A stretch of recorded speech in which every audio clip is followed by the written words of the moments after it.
Well, look, we've got to be honest with residents. The city's in a really difficult position. The council's in a difficult position because we're dealing with the legacy that the Green Party has left us. They decided to take out a vast loan, a vast amount of public money to finance this private speculative investment, which has not succeeded, and so therefore council taxpayers are out of pocket. Labour warned them against doing this at the time and voted against it.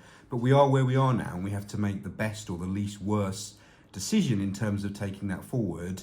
And so that's obviously what we've decided upon today, is to proceed with allowing a company to take over the i360 and make a go of it and bring back jobs and business rates and visitors to that area of the city. But residents will be rightly angry with the Green Party for the loss that the City Council has incurred. Well, demolishing the structure would cost a lot of money, and that I don't want that to fall to the City Council. Why should residents have to pay for that? By the way, the council, some people have suggested the council could take over the attraction. That would also involve, in the short term, the council ploughing in money to re-employ people and to invest in getting the structure up again. And so I don't think council taxpayers want to do that either. And so we think this is the best option. There's a very serious operator have proposed to come in and take it over.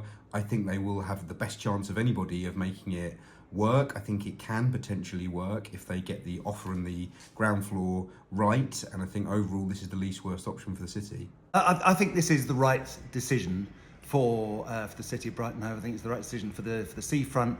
We know that the i360, if you consider it without its debt for a moment, is a viable enterprise. It employs 150 people, 450 indirectly, brings 30 million in terms of tourist benefits, and it brings money in directly to the council, between £500,000 and £1 million.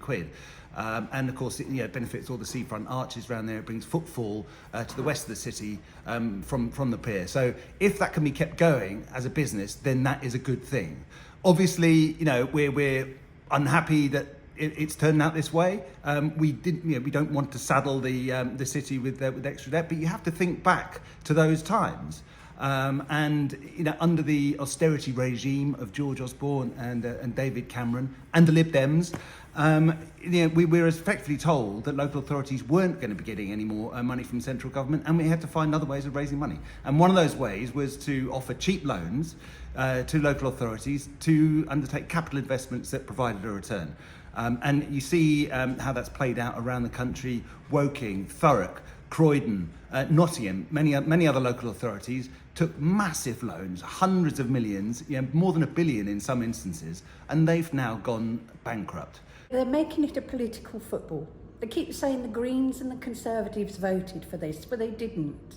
In fact, only a few Greens and a few Conservatives voted for this. That aside, my thoughts are, why, when the first payments weren't made, didn't we get someone on their board?